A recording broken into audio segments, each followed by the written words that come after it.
The larger part was his acceptance of transaction credit. If I give you a 5,000 rupee line on a card, Right. you can't do a 20. Your minimum payment is 2,000, 3,000. So after 2 swipes, you can't use the card. Correct. But with credit on UPI, I can do 100 transactions for $20 and my limit will not get over. Right, in that sense. You know, the way you have to look at cards is it's about technology, it's about people, so you need to have the understanding of business. You need to know, how do you do the business? There are lots of things around the business. So in a bank, you can't think like a founder. You can't think like a founder because you're not, the ecosystem or the organization is not built for, experimentation, fail fast, trying new things, taking calls. You have to follow a structure and so on and so forth. Hello and welcome to another episode of the Startup Operator Podcast. I'm Roshan Karyappa. My guest today is Siddharth Mehta, who's one of the co-founders of Kiwi. Kiwi is pioneering credit on UPI, which, as we've discussed on multiple roundups, is an absolute game changer. There are about 40 million credit card users in India today, and that number could go up to as much as 100 million in the next few years. And this will be a key enabler for India's growth. Siddharth has spent about 20 years in the cards and merchants business and understands the space very intimately. So I spent this conversation trying to understand the contours of the space, some of the opportunities, challenges, and the way forward. This is a fascinating episode, and I'm sure you'll like it. So let's get started.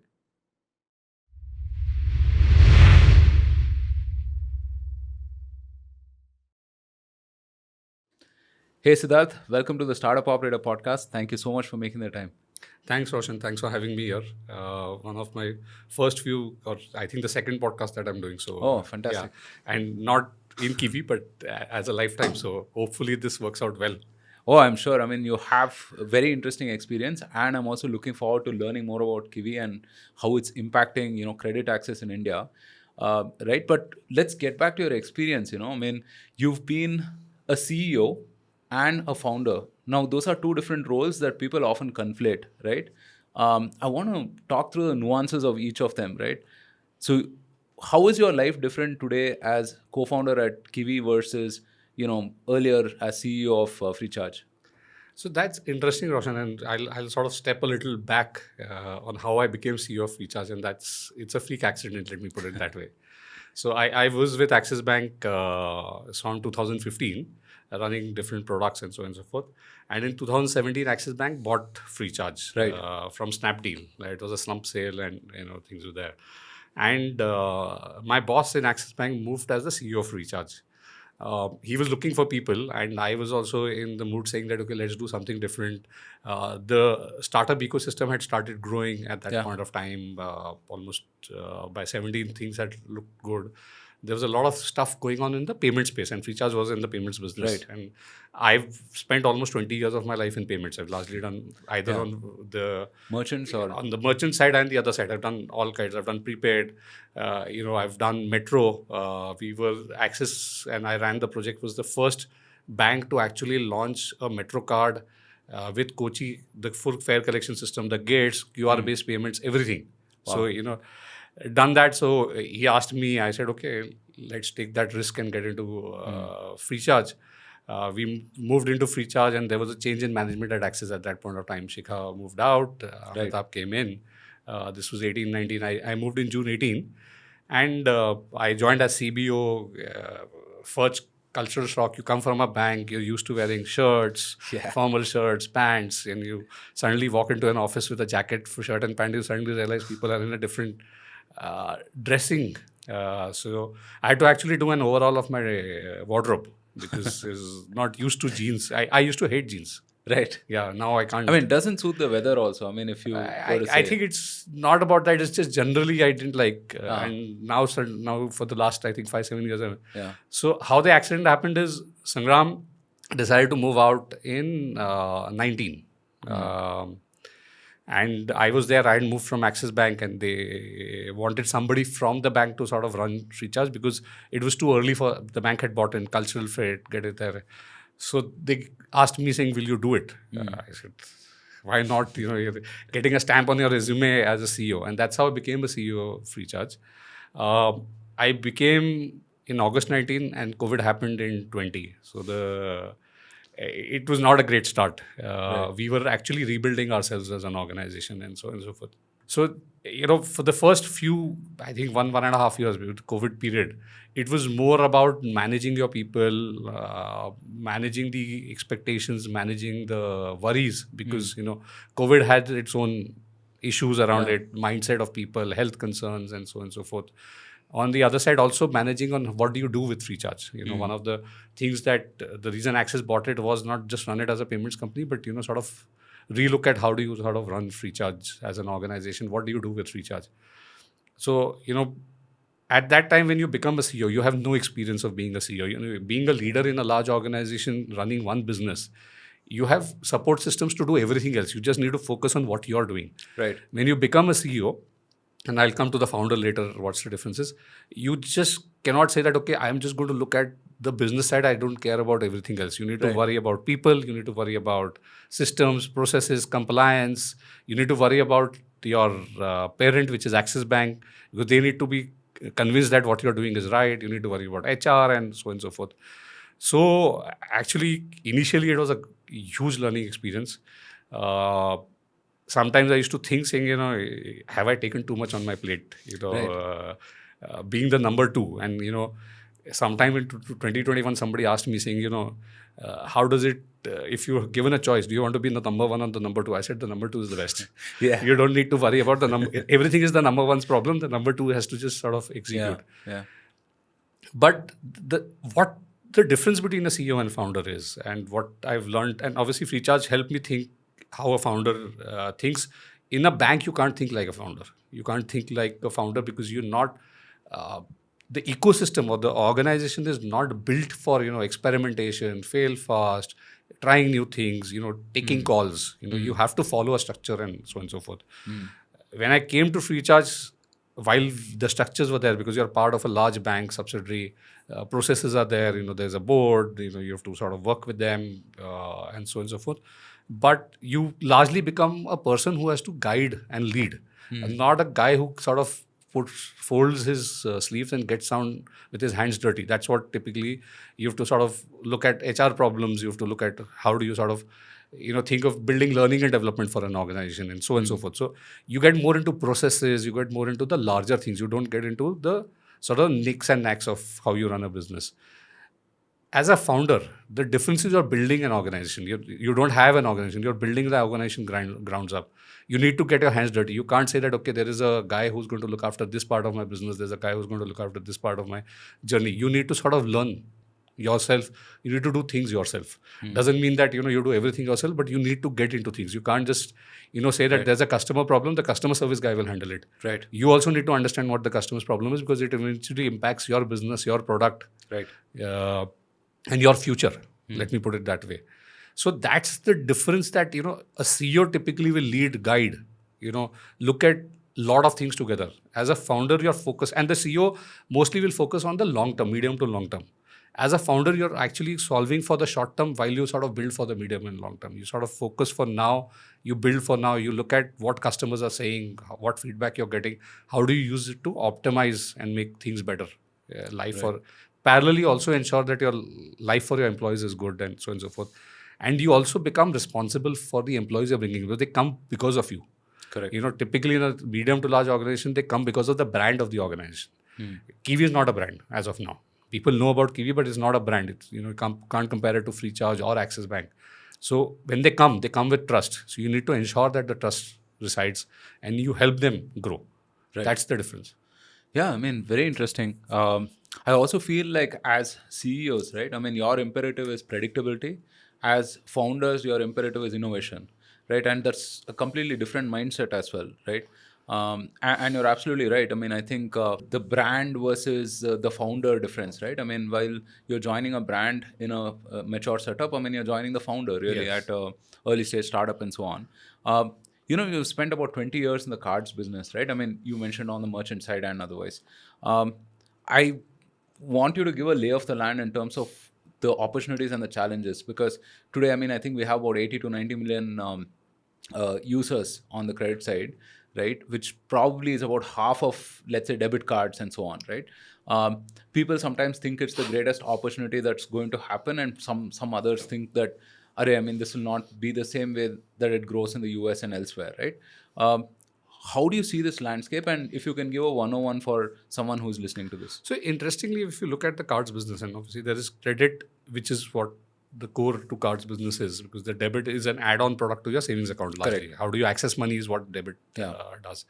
When you look at the cards business as such, while there are 100 million cards, and that actually there are only 40 million customers, because on an average everybody carries between 2 to 3 cards. 2 to 3 cards, Now, if you look at country like India, there are 140 crore people, 150 crore people, obviously looks like a large number. But if you generally look at it, there will be almost 10 crore people who can get a card. Correct. As of today, 10 years down the line, things will evolve. As the economy gets better, incomes get better, that pool will go up. But that's the base. So you still have a growth path of 2.5 times of what it is today. The other interesting part is that if you look at India and the US, it's a inverse. In the US, cards is very big. It's I think $1 trillion of outstanding. Whereas PL is a very small business. In India, PL is almost 6-7 times of the cards business. So that clearly shows that there is demand and people need. But the accessibility is restricted because, in India, the cards business is largely run by the top 5 banks. Yeah. You'll have to clarify what PL means to our users. Just PL, personal loans. Personal loans. Yeah, sorry. This is a problem when you come from banking. You just use jargons. Right. What has happened in India is the cards business has got concentrated within the top 4-5 banks. Correct. Whereas if you look at, there are a lot of banks in India. Today, cards business is run by Axis Bank, HDFC, ICICI, SBI, Kotak. These are the big banks that are running it. But now let's look at the next level. There is RBL, there is Yes Bank, then there is South Indian Bank, and there is IndusInd Bank, and so on. So there are lots of these banks. And then there are PSU banks, which are really big. But none of these guys are actually being able to run sustainable card businesses. And they have a large customer base. All of them have large customer base. So it's very, very clear that the opportunity is very big. But why do you think they haven't been successful? See, typically when you run cards business, there are the way you have to look at cards is it's about technology, it's about people, so you need to have the understanding of business.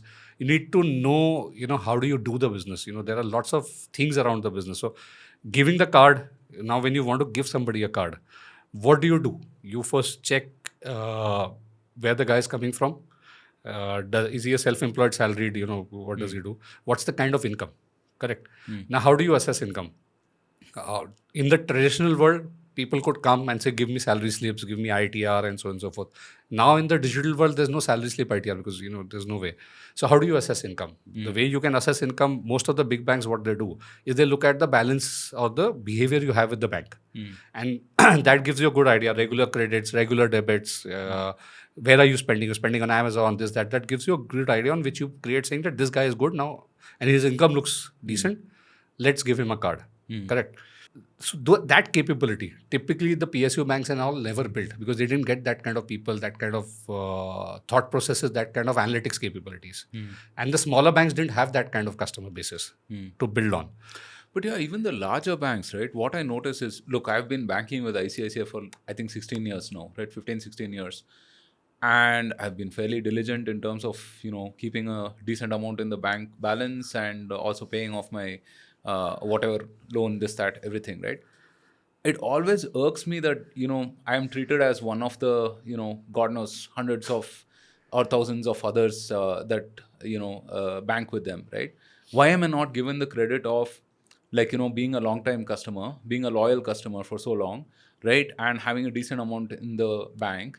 So I never get that, actually. Why can't they, even if they don't design a scheme of one, right? I feel like they don't even design something on aggregate for someone like me. Right? Yeah, and see, that's the interesting thing, and that's changing, Roshan, if you look at it, is that, the investment in analytics, this is purely analytics. You look at data and you decide. Correct. Actually was more focused on other things than, growing it was more focused on, for example, growing your PL book. And those kind of things. Because the other problem that happens is in a card, let's take a simple example of a card or a personal loan. You've asked for a 5 lakh rupee personal loan, I'll give you a 5 lakh rupee personal loan and you pay a monthly EMI for 3 years, 4 years, 5 years. In cards, what happens is that you might get a 10 lakh rupee line You're using it, let's assume 20,000, 1 lakh, 1.5 lakh. You never use the 10 lakh. So the bank needs to be very, very sure when they're giving them the line of 10 lakhs or something like that. Your ability to pay is there, your intent to pay is there, because you can go and use the 10 lakhs. There's no restriction around that. So that assessment takes a lot of analytics ability. When you say analytics, right? Do you think that maybe the technology is sort of dated and redundant, and they're not set up to sort of, look at it like a typical startup would, right? In terms of cohorts and do some analysis on that, or is there no intent itself? I think things are changing. So I'm not saying earlier it was very different. Things are changing, but the problem is that there are so many moving parts. So think of it as let's take a bank for example, ICICI, as you said. There are so many products, correct? There are so many requirements from different businesses coming in. So there is a demand supply gap, correct? The analytics team can only be that much big. So how do you prioritize what is more important? You prioritize basis, obviously, what sells better, what is important from your outward customer management, what makes you more revenue, correct? That's how you prioritize your processes. Now let's look at a fintech, or let's take Kiwi as an example. My focus is one product, correct? I don't have 20 products to focus on. So that's why everything that I build is basis that. So that's the difference that happens. So, can banks do better? Definitely can do. But, there are lots of pulls and pushes because of the size of the org, the size of the business, the types of business. There is insurance to be sold. You have to do analytics, whom to sell insurance to. Then there's mutual fund, then there's FD, then hundreds of such products. Yeah. That makes the big difference in saying that, where do you prioritize? Yeah. And so sometimes the priority might be somewhere else. Yeah. And you lose out. Because the fact is that if you're a bank, there is regulatory pressure on, you cannot sort of make losses, because if you're losing money, then you're basically losing depositors' money, correct? So RBI is very, very clear that you need to run a logical business. The business has to make money and so on and so forth. So you have to be very, very sure in terms of where do you put your resources. And you can't just suddenly come and say that, okay, I'll add 10,000 more people in my analytics because I want to do product by product, because it might not work from a financial model perspective. Right. That's the difference. Yeah. I think a lot of people have made this point about how there needs to be a rethinking, re-architecting of how a bank's, let's say, tech stack itself is constructed and so on, in order for them to be able to serve these new users and cater to newer needs and so on and so forth. In that sense, right? I mean, UPI is a game changer, right? Credit on UPI, which was, I think, part of the UPI 2.0 sort of announcement post that, right? Via RuPay and so on, right? I mean, it's supposed to be like the thing that's going to increase credit access and whatnot, right?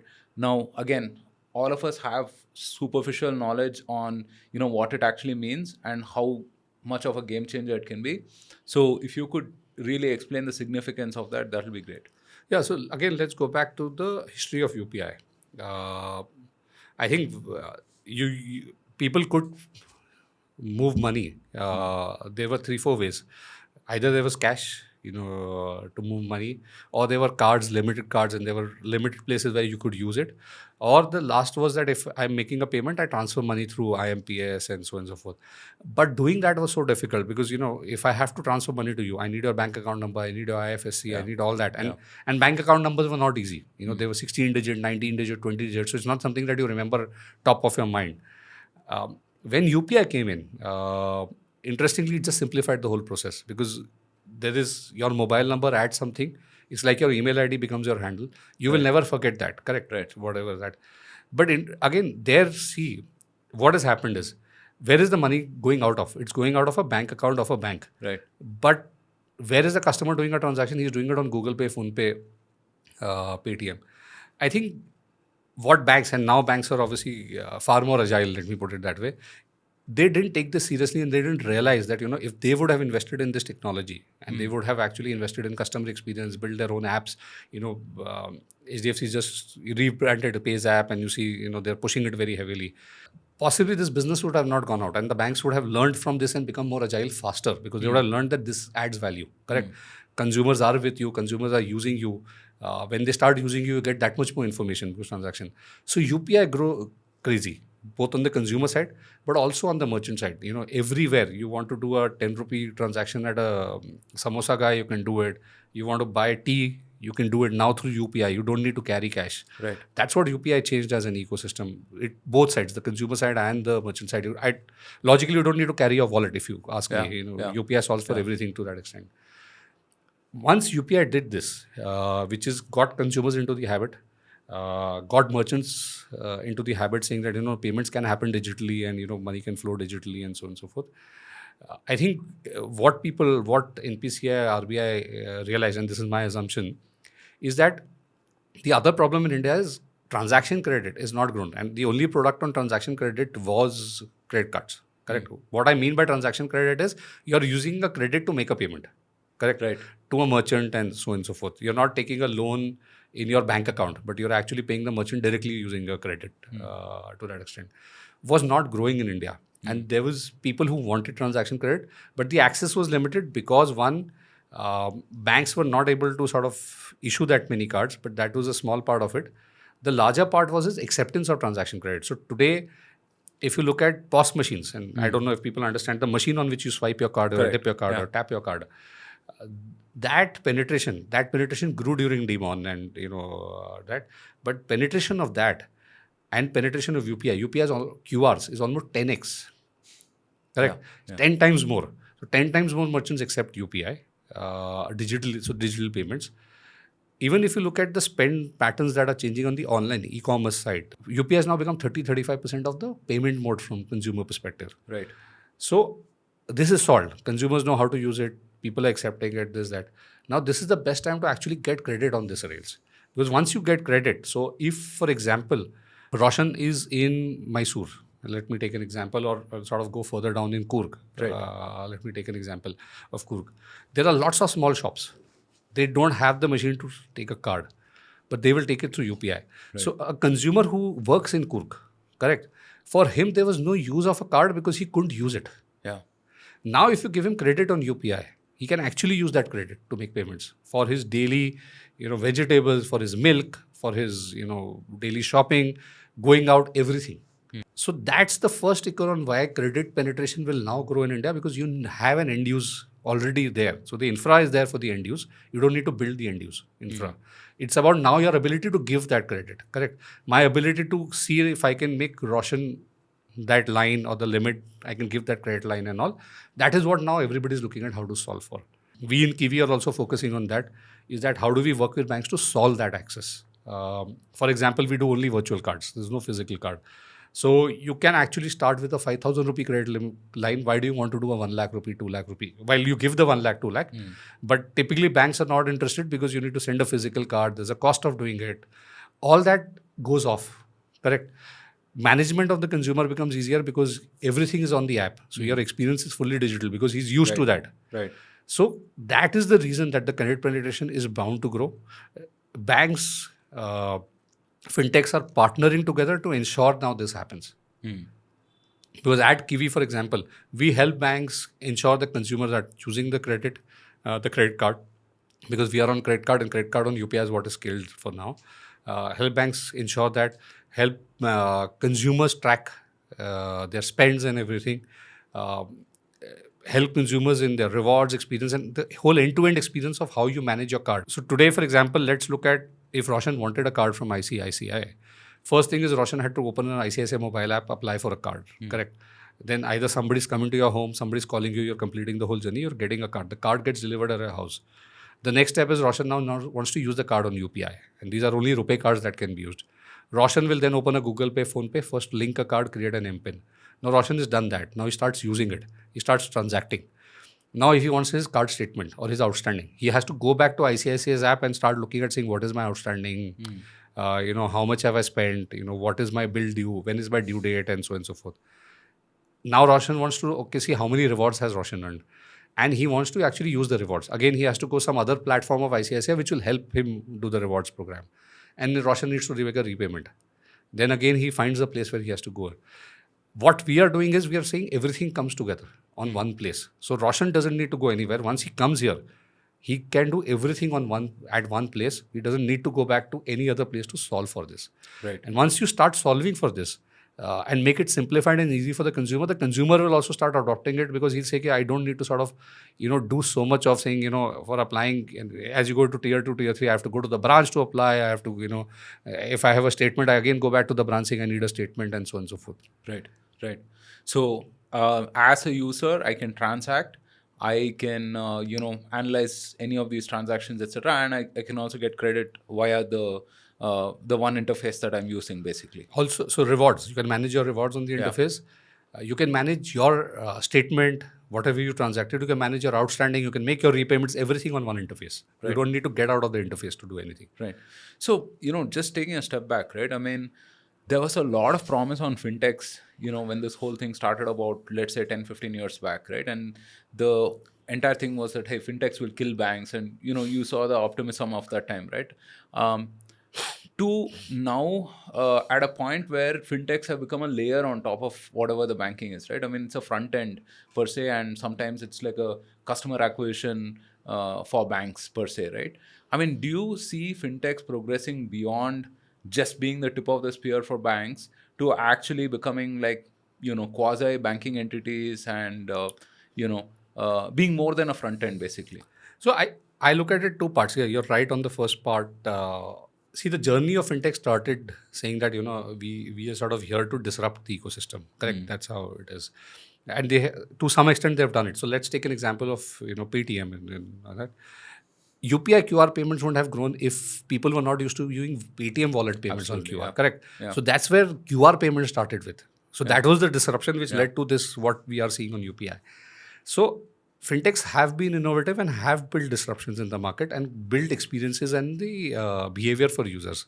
But if you look at credit as a space or even payments as a space, what you will realize is over a period of time is that the bank fintech partnership is the only partnership that can work. You cannot fight the bank. There are 2-3 reasons. Obviously, there is, if you are the regulator, you're also looking at how do you keep the economy stable? How do you keep consumer experience, customer service stable? Because what happens is that if you go overboard, over leverage the consumer, then there are problems. And you've seen a lot of negative news that's happened on the BNPL lending side or even on the Chinese loans app and so on and so forth, where, if there's no control, people were getting charged 400, 500% interest and so on and so forth. So there have to be controls built in place. And this is why I think the way the regulatory ecosystem is going and the way it looks like, and when I was in Free Charge also, we used to talk about this very clearly, is that what will work and what is going to grow in the future is the bank and the fintech partnership. And the fintechs are not just going to be a layer. They're going to help banks, for example, build capabilities, build products. For example, BNPL, let's take an example. There were only fintechs who were doing BNPL, correct? There was no bank doing BNPL, correct? Axis Bank was the first bank where FreeCharge worked with Axis Bank to build a BNPL tech stack and a product for the market as a bank. Right. Now, as a traditional bank, you would have said, why BNPL, why a 500 rupee line, 1000 rupee line, let me give him a loan, correct? But that mindset that you can work with a fintech and build products for consumers is what is evolving and is now the future. So it will grow together. It's not that you're going to just be a layer. Right. You will help them build and you'll build together. Right. Also, you have to look at 3-4 things in this ecosystem or in India specifically is that, fintechs are good at consumer and technology. Banks are good at balance sheet management. They know how to take deposits, how to manage deposits, how to manage risk, how to manage compliance. Both have their powers. If you join the powers, then actually it can be a big disruptor in the ecosystem. So as I say, any fintech which works on the intersection of consumer technology and regulation will be far more successful in this country than anybody who's playing on the edges. Yeah, because we've seen what happens when someone plays on the edges, right? I mean, ambiguity can be a moat for you to begin with, but then, I mean, you can see that it just quickly gets destroyed by, 1 or 2 circulars from the policy. But Roshan, it's not in India. You look at the status of BNPL across the globe. Right. It's just sort of, it exploded. Yeah. Everybody was crazy that future is BNPL and suddenly it just went down. Yeah. So it's not true about India, it's true about the world. Saying that if you sort of do it right, I don't think there's a problem. Yes, you might think that, it slows you down. Possibly there's no harm sometimes to slow down and rethink on what you're doing and how do you build it. Right. So like when we built Kiwi and we went ahead building Kiwi and one of the first things we said is that while we'll build agility, we'll build capabilities, we'll try to be innovative in partnership with the banks and build there. But one of the big things we'll do is we'll sort of build it in such a way that we don't fall on the wrong side of anything which is grey. Yeah. We don't sort of reach a situation where we have to pivot suddenly because of the fact that we're doing something differently. Yeah. So we spent a lot of our time thinking about how do we build this, what kind of models that you build it, what kind of partnerships you do with banks to sort of take this forward. Right. So how has the Kiwi journey been for you? I mean, it's more than a couple of years, right? Probably approaching about 4 years now. No, Kiwi is just 1.5 years. Oh, okay. Yeah. Right. Sorry. Yeah. A couple of years into Kiwi, right? I mean, I'd love to understand how that 0 to 1 to N journey has been for you. What were the things that you didn't expect, right?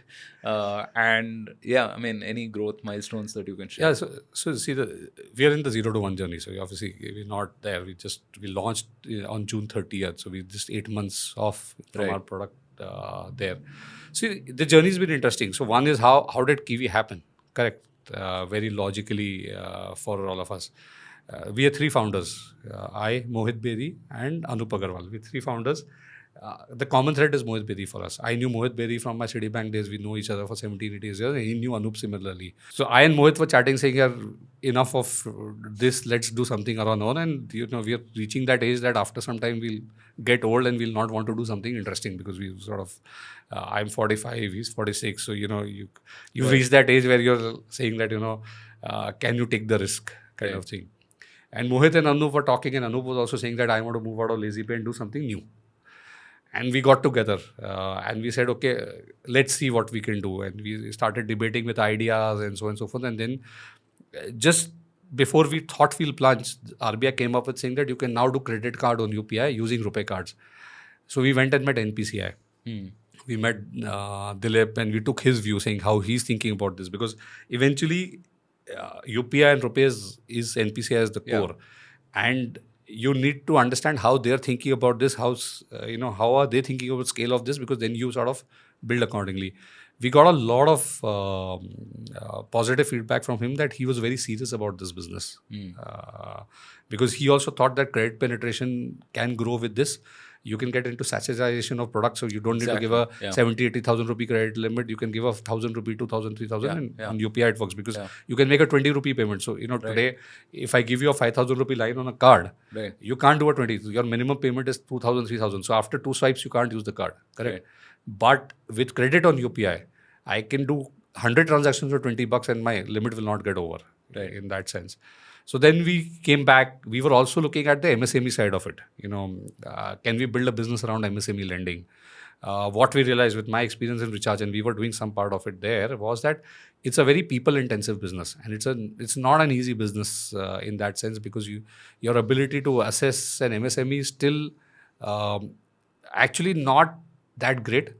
There are frameworks that are coming in the country and there are things that will sort of come out and we'll talk about it in some time, which will make it easier. But today it's not. So then we decided let's go to this credit on UPI, consumer side of the business and credit card on UPI. And that's how we came together. We sort of then started obviously bouncing ideas with people saying this is what we're doing, this is the opportunity. We met a few investors, we got a lot of positive. We said, okay, now this is what we sort of double down on and start building now. November, we incorporated a company. We sort of went about our raise and we started hiring our first set of people in December. So we started building from December and Jan first week. Our original plan was to launch in somewhere in August, September. Then we sort of, and this is what happens in a typical founder startup against a traditional business, is that suddenly one day we said, no, why September? Why can't we launch it in May? So let's work backwards and say how to get it in May. Whatever you need to do in May. In a typical, if I was in Freecharge, I would say, no, let's do it till September. Let's do it right. Right. Okay. So the emphasis is on getting it right versus getting it out there fast. Getting it out there fast while you work on the right. Obviously, see, unless you get consumer feedback, you don't know what you're doing is right or not. Right. So if you put a score from 1 to 10, you know the 5, you know the 6, you're there. But the 6 to 10 gap, you will never know unless you put it out and you get feedback and then you optimize. And we still continue to optimize. We still take feedback. Before coming here, we had a meeting on saying some people spoke to some consumers. We've got some feedback. So we're sitting around saying, okay, let's assess on, this feedback and what we can do with the product. So then we said, no, we have to launch in May. We went backwards. We went back to Axis Bank. Axis Bank was our first bank to partner on. And we said, we want to launch in May. They said, we've never launched in less than 6 months. So we said, whatever, we'll put the effort, but let's do it. And, May we went into CUG. We couldn't launch the product. We went into CUG. And June end is when we actually finally launched the product, which was 3 or 4 months before we had originally planned for it. Right. And the first, obviously, few months have been great. We've seen decent traction from a consumer point of view. We've seen a decent product market fit. I'm not saying we are right. We're still there. I think we still need to do a lot of effort on sort of improving our product in that sense.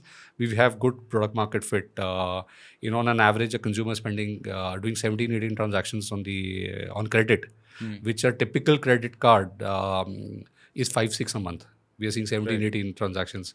Spends are around 20,000, which on a typical credit card, the market average is around 15,000. Right.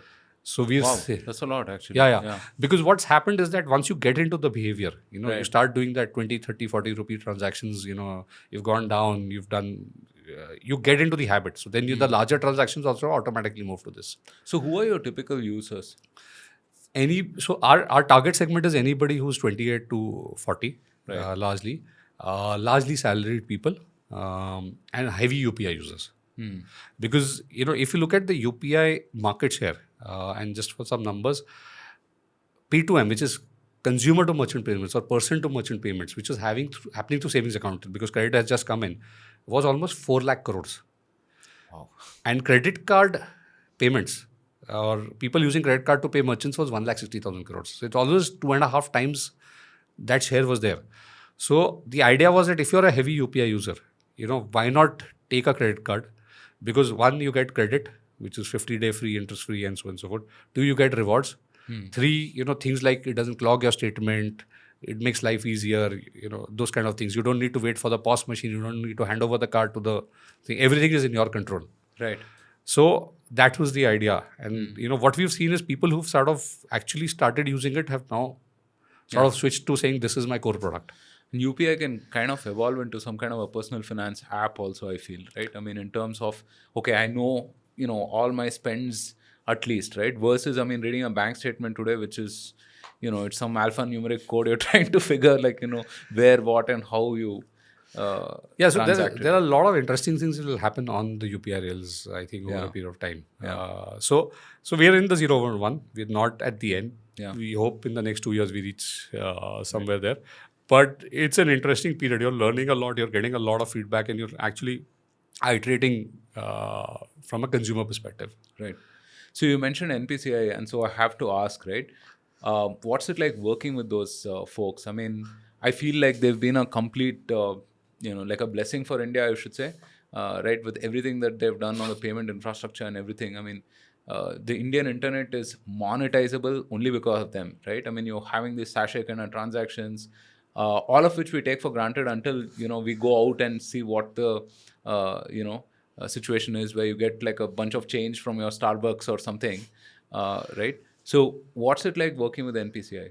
It's interesting, and to your point, Roshan, I think one of the things UPI did was kill the candy industry, because you remember you used to get those, instead of change, you used to give 4, or Mentos or whatever. Now you don't actually. That's not there, largely. But see, NPCI is amazing organization. The way they've sort of been managing this, the whole payment ecosystem, and the way they've helped grow it. So think of it this way: that when UPI started, NPCI could have said only banks will run this, correct? But from day one, they made it interoperable. Anybody, any fintech can come and actually launch an UPI app and sort of help it grow. Yeah. In my view, if they wouldn't have done it, I don't think UPI would have been at this stage, because, typically the way banks think, the banking app is not a payment app. It's a fund transfer, investment, account management app. That's correct. How, and even the consumer thinks of the banking app that way, correct? Yeah. While banks are actually investing, now making the banking app as a payment app, but, because typically what happens is, if you realize the payment story, you will open the payment app more times than your banking app. True. Because of the fact that, you're paying every day. or not every day, every second day, and so on that. Banking app you'll only open once a week. If you want to look at a balance or you want to do fund transfer. And now with UPI, you don't need to do the fund transfer also unless it's a large ticket size. You can just transfer it on UPI. I just go and ask you your handle, and now I don't need even a handle. And it's the beauty of what NPCI has evolved to. You put a mobile number, you ping NPCI, they'll tell you what the handle of Roshan is, and you can just pay Roshan. So you don't need to even ask Roshan saying, please give me your handle where I want to pay. So NPCI has actually been a big enabler in the payment ecosystem. And the agility with they work, the sort of the products that they're launching and the newer capabilities they're building clearly shows that, it's a startup which is, I don't know if I should say a humongous startup. Yeah. They actually work like that. Yeah. No, it's amazing. Like the open collaborative nature of, what they've built also, right? I mean, it's just absolutely phenomenal, I would say, right? When we look at like increasing credit access in India, right, which is a very key problem because credit is like such a massive enabler for people, right?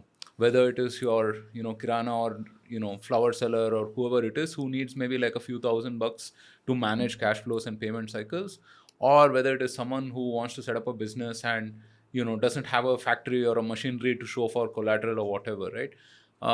To many other use cases. I think it's what propels an economy forward, right? When people take risks and then, use that capital productively versus like, buying a TV or whatever, right? So, in your opinion, what will it take for us to increase that credit access in India in a sensible way? So actually interesting stuff is happening in that space, Roshan. So let's break it. There is the last mile MSME, or the micro and small, and then there are the medium to large ones. See, typically the medium to large ones are getting serviced by an NBFC or by banks and so on and so forth, because of the fact is that what's happening in the last mile now, and banks are also opening up, NBFCs are opening up, is that one part of the reason is UPI. Now, for example, if you go to any shop, at least 30-40% of his transactions are digital. There is data available in terms of how much business does he do. Correct? In the old days, because it was all cash and the guy used to not disclose, this problem of the less number of income tax payers and so on and so forth issues. Salaried guys, it's not difficult to do that because TDS gets deducted and all, but in self-employed, it's that way. There are few things happened. So UPI made digital payments and merchants started accepting, the last mile started accepting digital payments. So now, how much business is he doing. So that becomes your first way of assessing, saying how much is his ability to pay. Correct? You have bureau and everything because that gives you if he has existing loans and all. But just in a basic sense, you know what size of business he runs. Correct? With that size of business, you can make an assessment on how much loan can you give him. The other beauty is that you can also build a capability, and we built it in FreeCharge, and BharatPay is doing it, and Paytm was doing it. Is instead of asking to pay an EMI at the end of the month, you ask him to pay daily. So for a small self-employed guy or a retailer, it is easy to pay every day $100 instead of paying $5,000 at the end of the month. Correct. Yeah. Because his cash flow is working capital is on the go all the time. Yeah. So that is what UPI solved for, because digital payments were there, you could sort of pull that money out. Now you go to the next step, which is account aggregator. Yeah. What massive? The other problem is that you don't know how much his bank account has. What does he operate a bank account? You can't. That's the additional assessment of his ability. Correct. And intent to pay. So you then start looking at his bank account, vintage of bank account. So account aggregator is going to give you information to his financial. Right? So you have digital payments, you have financial information now with account aggregator. Then is GST. Okay. A lot of them don't file because they don't come in the GST bracket, but GST will start giving you information of his business because he's buying stuff from vendors. So you know how much his goods is he buying, because what he's buying is what he's going to sell and so on and so forth. So GST then adds another layer of the size of business and his ability to pay. And finally, there is a lot of work going on something known as Open Credit Enablement Network, OCEN, which is largely focused on the micro segment, not the medium to the large segment.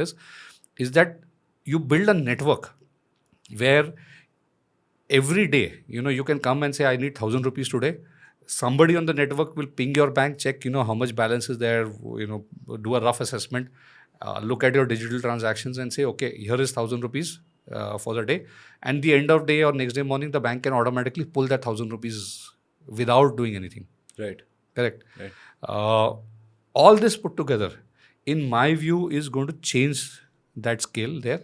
The only problem in that space, Roshan, is that they are still not very digitally savvy in terms of the other part of not UPI. They are digitally savvy because they know money is coming in, and with the sound box and all, things have become far more important.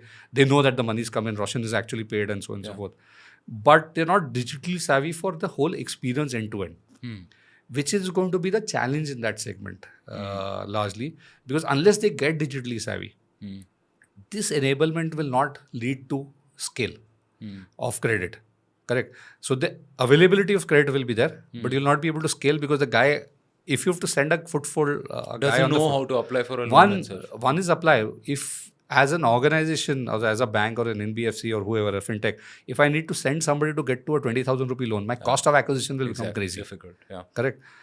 Though obviously the thought process is he'll take the 20, he'll pay back, and then he'll take a 40 and 60, and you'll sort of create the cycle, but that cost is too high. So that is something that, with mobile penetration, data penetration, smartphones, our hope is in the next few years, in my hope is that this will get solved, and suddenly that market will become a very big market too. Yeah.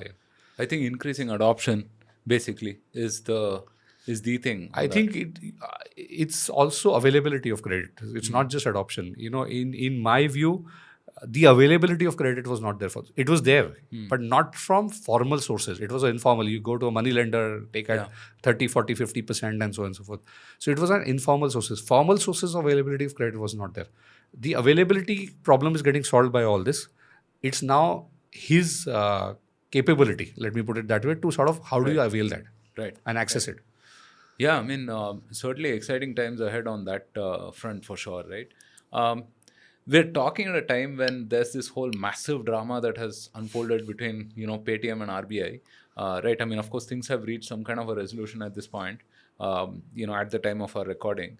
But it also serves as a sort of a lesson for all fintechs operating, right? Which is that, hey, I mean, growth is great, but then not at the cost of compliance, right? You have to balance both of these things. So what is your principles for, adhering to that? So as I said, when we started, we were very, very clear that, we build Kiwi in a way that, we build it with the right principles in place. We we spend a lot of time on regulations and, what works, what doesn't work. And, we work with banks on solving this as such, the banks we work with.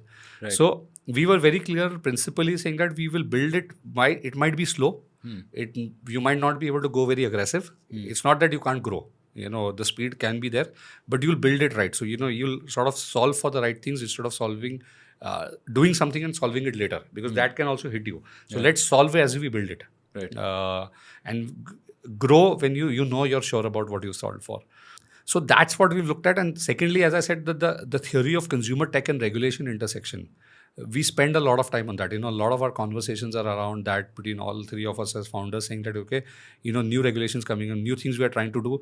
How does it fit within the sort of the purview of the regulation? Are you on the edge? Are you inside? And then you see how do you make the experience and the innovation better. You don't need to be innovative all the time, in our view. You need to better the experience also. Sometimes within the regulation, if you better the experience also, the consumer is very happy. Yeah. Correct. Yeah.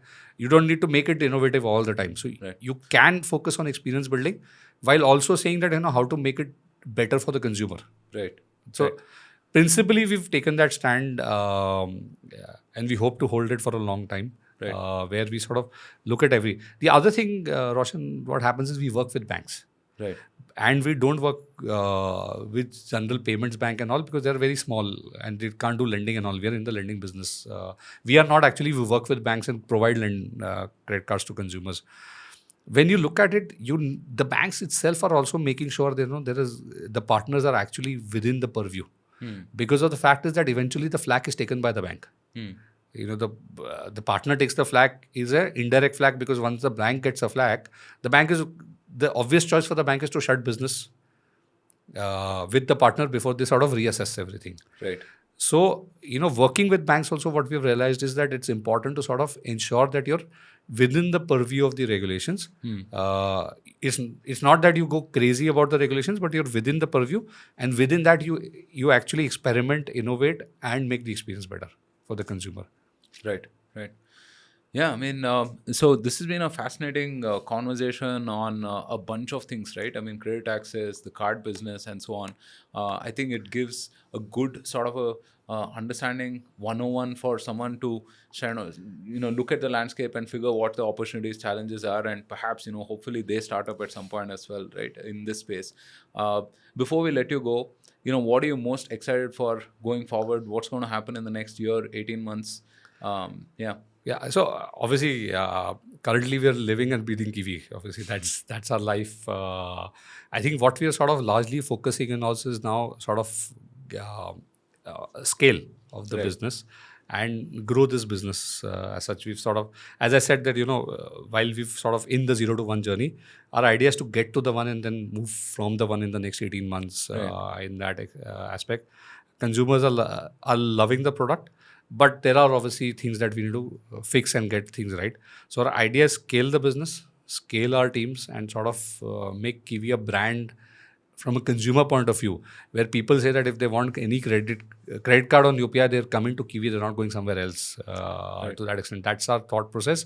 And parallelly also look at what more can we do in this space overall, because our eventual goal is that there are 100 million people who are going to get onto transaction credit, and we call it transaction credit because you're using credit to make a transaction. Right. That's why we call it transaction credit. There are 40 million there. There is 60 more million to come in. How can we be the enablers? We might not enable for all 60 million, but we lead the way for that 60 million to come onto the transaction credit ecosystem. Right.